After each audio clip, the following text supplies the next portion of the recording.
خوتي خواتاتي اهلا وسهلا مرحبا بكم يا جماعة الخير. J'espère que vous allez bien. Salam alaikum wa zulfilaoun. J'espère surtout que vous vous portez bien, que vous faites très attention à votre santé, les grippes, le froid, les complications économiques, les complications sociales, les incertitudes politiques ont un impact direct sur notre santé. Gardez le moral, résistez, des temps durs arrivent et il faudra faire preuve de bon sens et de beaucoup de sagesse pour surmonter les épreuves à venir. Ya jmaat al-khair, je suis parmi les rares voix médiatiques en Algérie qui s'interrogent et qui posent des questions ou là qui questionnent les relations algéro-russes et leurs évolutions, leurs changements. Et on m'a jamais pris au sérieux. À chaque fois que je dis, depuis 2023, j'ai fait pas mal d'émissions pour dire, ya jma'a, qu'il se passe quelque chose de louche dans les relations entre l'Algérie et la Russie. Et j'ai expliqué que l'Algérie est en train de perdre son amitié et est en train de perdre son partenariat stratégique avec la Russie, qui est l'une des grandes puissances de ce monde et l'un des pôles de décision les plus stratégiques de la planète.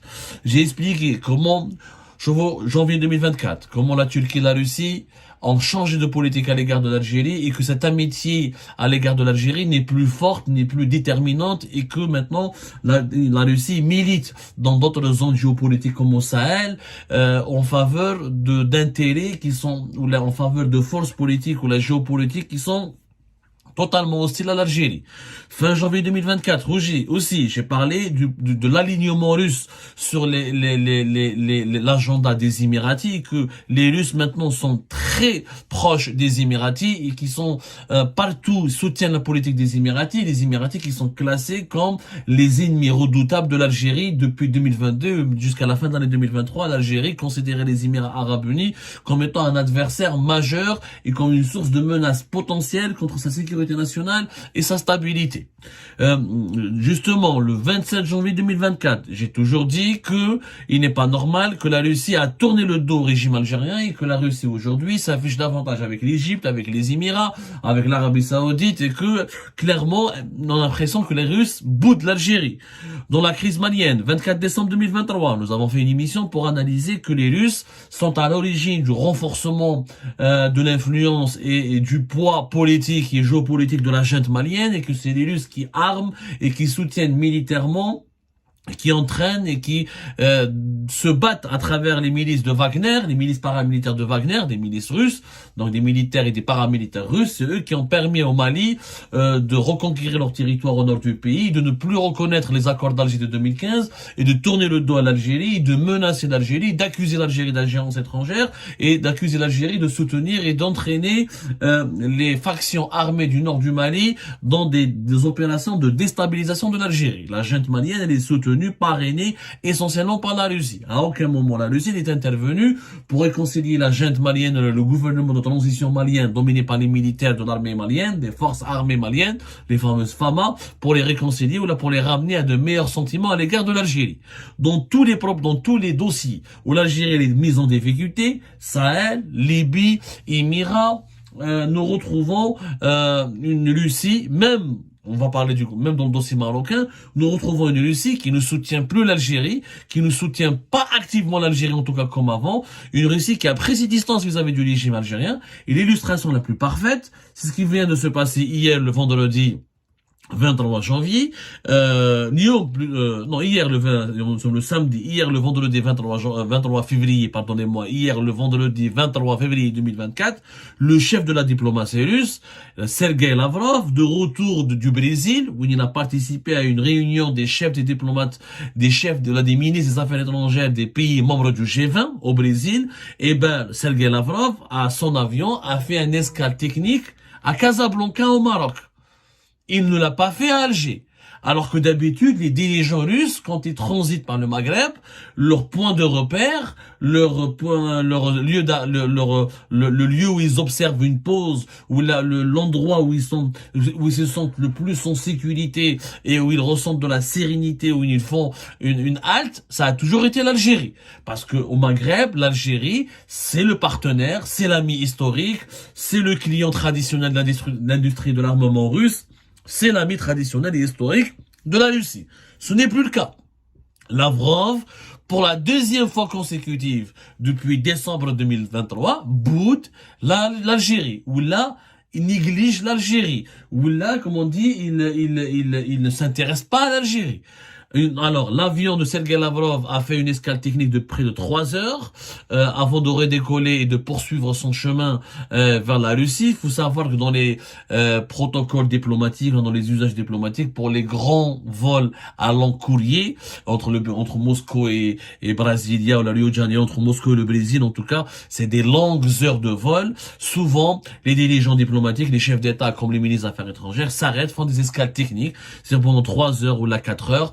Il se repose et l'avion recharge du kérosène, des contrôles techniques pour voir que est-ce que le vol peut se poursuivre en toute sécurité. Et les dirigeants diplomatiques, les chefs d'État s'arrêtent dans un pays précis. Des fois, ils descendent de leurs avions pour aller rencontrer les homologues ou les dirigeants du pays où ils observent une halte, une pause. C'est souvent ces escales techniques sont organisées dans les pays amis. Par exemple, Majid Tebboune, il a fait escale à Doha avant d'aller en Chine, et de retour de Chine en juillet 2023, il a fait escale, un arrêt à Istanbul, à Ankara en Turquie. Mais à chaque fois, lui, il est descendu de son avion pour aller parler avec les Erdogan, que ce soit en Turquie ou là le prince du Qatar, que ce soit à Doha. Bon, dans le cas ça c'est quand il s'agit d'un chef d'État. Un chef d'État, quand il fait une escale technique, il descend de son avion, c'est pas bien, c'est pas normal, en tout cas, c'est pas convenable de le laisser dans un avion. Il descend pendant 4-5 heures, voire une journée, il se repose, il mange, il est reçu par son homologue, le chef d'État du pays où l'avion il a fait une escale technique, où son avion a fait une escale technique. Ensuite, il poursuit son long voyage vers son pays d'origine, vers son pays natal. Mais Sergei Lavrov, d'habitude, encore une fois, la Russie, tous les dirigeants russes, quand ils passent par le Maghreb, s'arrêtaient traditionnellement en Algérie, qui est le pays ami, qui est le point d'ancrage de la politique étrangère russe dans la région. Ce n'est plus le cas. Ce n'est plus le cas, la preuve. Il y avait le forum le mercredi 20 décembre 2023. Il y avait la 6e édition du forum arabe-russe qui a été boycotté par l'Algérie parce qu'il était organisé à Marrakech, au Maroc. L'Algérie avait boycotté l'événement. Après Marrakech, avant de venir à Marrakech, Sergei Lavrov était au Caire.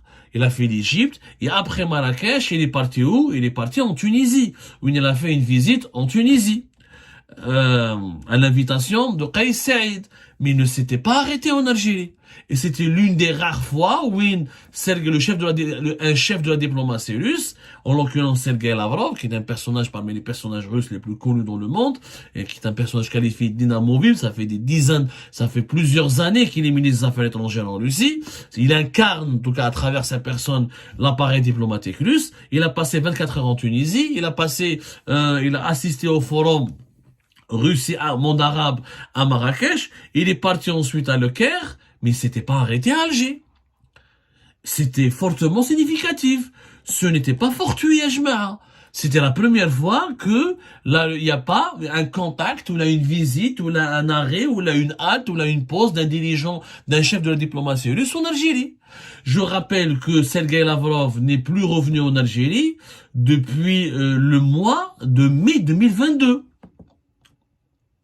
C'est quand même étrange. C'est quand même vraiment étrange.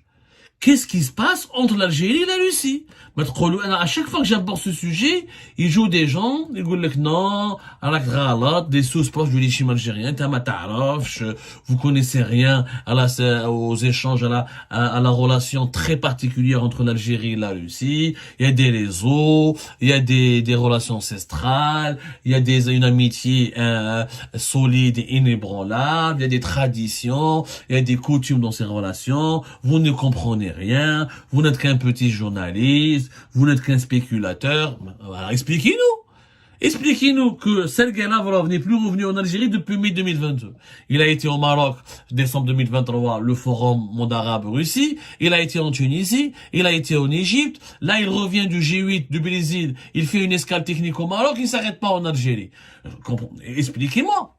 Donc il y a bien une attitude bizarre à l'égard de la Russie, de la Russie à l'égard de l'Algérie, pardonnez-moi. C'est comme si vous aviez un ami qui était très proche, qui a l'habitude de fréquenter votre maison, de vous parler, de venir chez vous, et du jour au lendemain, il change totalement de comportement, il fréquente plus vos adversaires que vous, il va souvent chez vos voisins, mais il vous appelle pas, il vous parle pas, et il vous salue pas.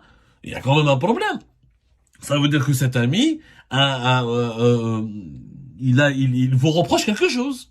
Il a changé d'attitude. Son attitude n'est plus amicale. C'est ce qui se passe entre l'Algérie et la Russie.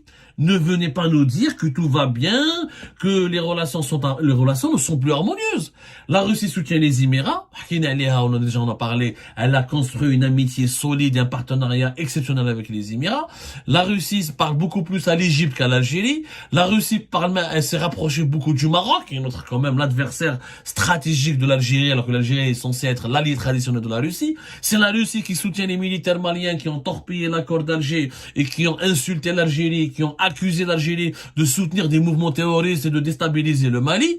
Donc dans la crise malienne, la Russie a pris le parti des adversaires de l'Algérie.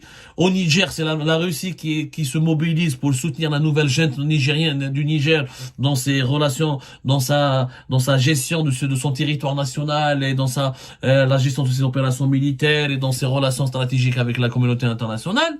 Donc en Libye, la Russie soutient le maréchal Haftar et elle ne soutient pas les alliés de l'Algérie. La relation avec le Maroc, Lavrov préfère plus se reposer au Maroc qu'à Alger. Donc il se passe quelque chose. C'est que les Russes sont en colère contre l'Algérie. Les Russes reprochent quelque chose au régime algérien. Les Russes sont remontés contre le régime algérien. Vous pouvez pas me convaincre du contraire. Celui qui ne fait pas cette observation, ou il est malhonnête, ou il est aveugle. Qu'est-ce qui se passe entre Alger et Moscou? Pourquoi on nous cache la vérité? Pourquoi il n'y a plus de contact approfondi, amical? Et il est où ce partenariat exceptionnel et historique qui a été signé entre Tebboune et Poutine au mois de juin en Russie? Fahmouna. Il se passe quelque chose. Pourquoi dans tous les problèmes, dans tous les dossiers géopolitiques où nous avons un problème, la Russie ne vient plus en aide, ni à la rescousse de l'Algérie? Il y a même les contacts entre les Algériens et les Russes, c'est maintenant à un niveau formel. Toujours il y a des contacts formels, toujours une coopération, mais elle n'est plus à haut niveau. Ça fait combien de temps que Poutine n'a pas parlé avec Tebboune? Ça fait combien de temps que Sergei Lavrov n'a pas parlé avec le ministre des Affaires étrangères algérien? Et on sent en positionnement que l'Algérie, depuis l'échec des BRICS, août 2023, on sent que l'Algérie a tourné le dos à la Russie, qu'elle s'est rapprochée de l'Occident, de la France et des États-Unis d'Amérique notamment, et que la Russie lui renvoie bien l'ascenseur. Ok, vous avez décidé le choix, vous nous boudez à cause de votre échec d'intégrer les BRICS, et ben nous aussi, les Russes, on va bouder l'Algérie et on va se rapprocher davantage du Maroc, des Émirats, de l'Égypte qui sont les adversaires géopolitiques actuellement de l'Algérie sur la scène africaine et maghrébine notamment. C'est une évolution majeure. C'est la première fois peut-être que un régime algérien n'entretient plus d'excellentes relations, où il a une amitié aussi excellente et approfondie avec la Russie. Ça mérite un débat, et qu'on arrête de nous faire croire que vous ne connaissez rien, que la Russie et l'Algérie, ce sont des grands amis, et que leur amitié, elle est inébranlable. Aucune amitié n'est inébranlable. Aucune situation d'ailleurs, dans la politique, il n'y a pas des amitiés, des intérêts. Il y a clairement un changement majeur dans la position de la Russie à l'égard de l'Algérie. Et ça mériterait une réflexion et un vrai débat. Le régime actuel s'isole. Le régime Tebboune n'a construit ni une amitié avec la Russie et la Chine, ni une amitié solide avec les États-Unis et l'Occident, ni une amitié avec les pays voisins. Nous sommes de plus en plus isolés et de plus en plus boudés et ignorés, y compris par nos partenaires historiques et stratégiques comme la Russie. Et ça, c'est un problème majeur qui pourrait déstabiliser notre pays et qui pourrait desservir les intérêts suprêmes de notre État.